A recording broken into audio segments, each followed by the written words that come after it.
Hi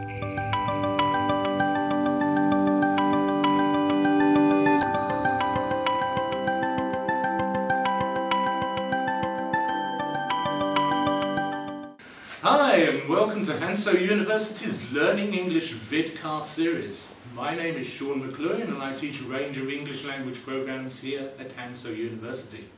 Today I want to talk to you about one of the things that confuses a lot of learners of English as a second language, the difference between British English and American English. We could call this a tale of two dictionaries, but actually the story is much older. So, let's go back. The first thing you need to know is English that we speak today is not English that was spoken 2,000 years ago. The modern English comes from a variety of different sources. First, we had the influence of the Romans with Latin. Then we had the influence of the French with a Latin-based language. And thirdly, we had the influence of the Germanic languages from Northern Europe.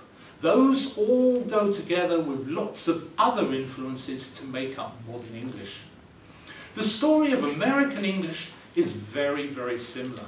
In 1621, when English people first settled in parts of the northern part of the United States, they took English with them, and many of the first settlers also came from the British Isles. But later, many other countries came to the United States, including people from Ireland, Northern Europe, Germany, Spain, France, Italy, Poland, and Russia.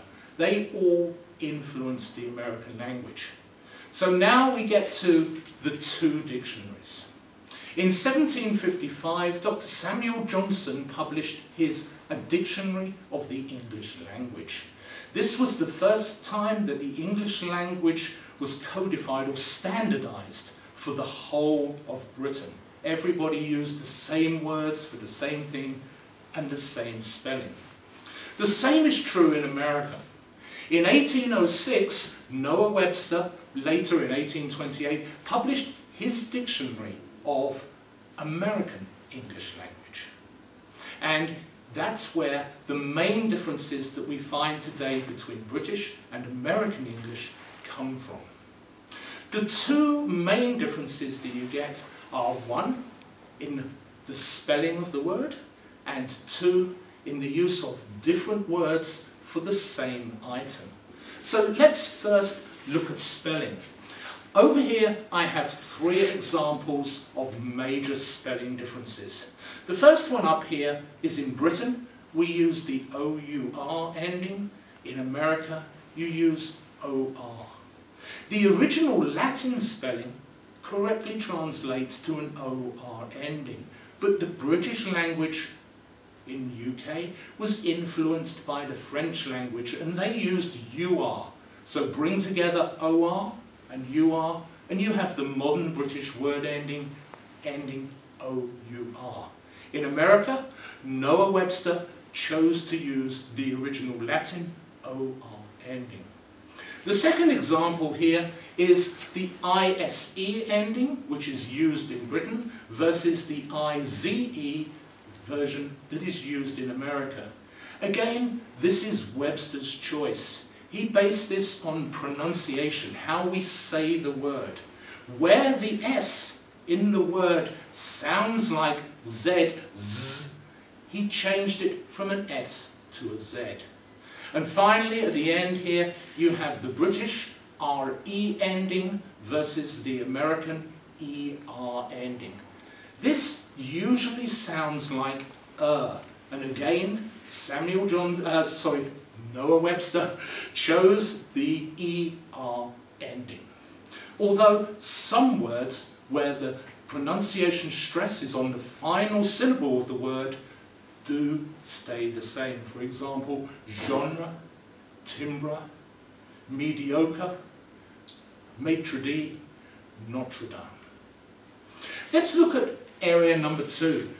Different words for one thing. Again, up here we have a list.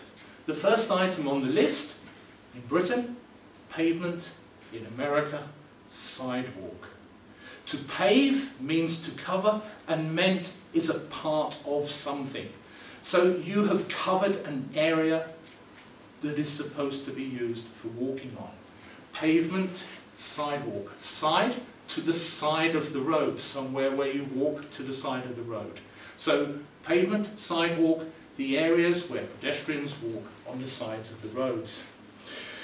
The next one on the list you can see is flat in Britain versus apartment in America. Flat comes from you simply live on one flat level. Apartment, three parts. Apartment.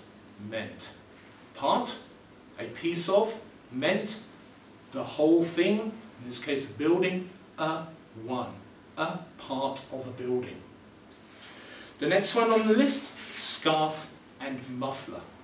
A scarf in Britain is anything that goes around the neck other than a necktie.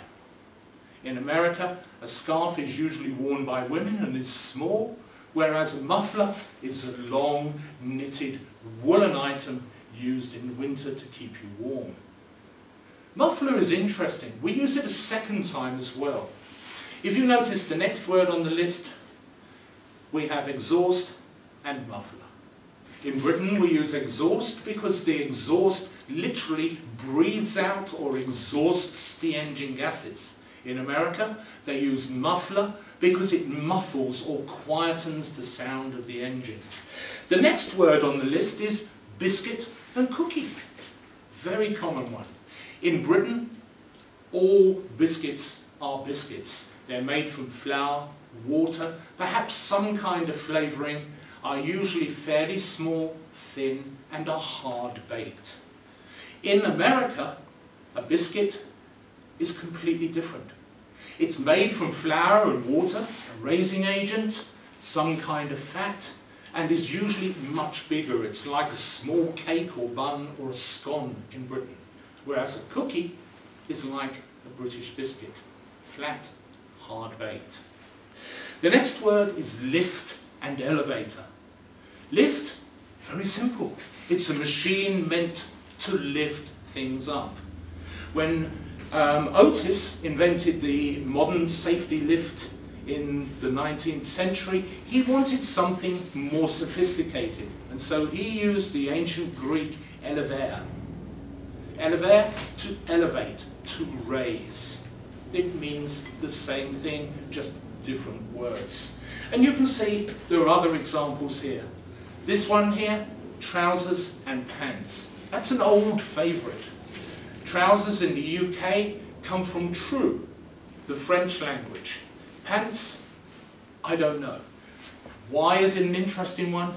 In the UK, pants means underwear. Whereas in America, underwear is underwear or undergarments. So sometimes the differences are obvious, sometimes not so obvious, sometimes potentially amusing or embarrassing. So that's it for today. There are lots and lots of other examples out there of both the spelling differences and the word differences, so if you want to find out more, please use the internet, use YouTube, and look for some more examples. Thank you for listening, and I hope to see you again soon.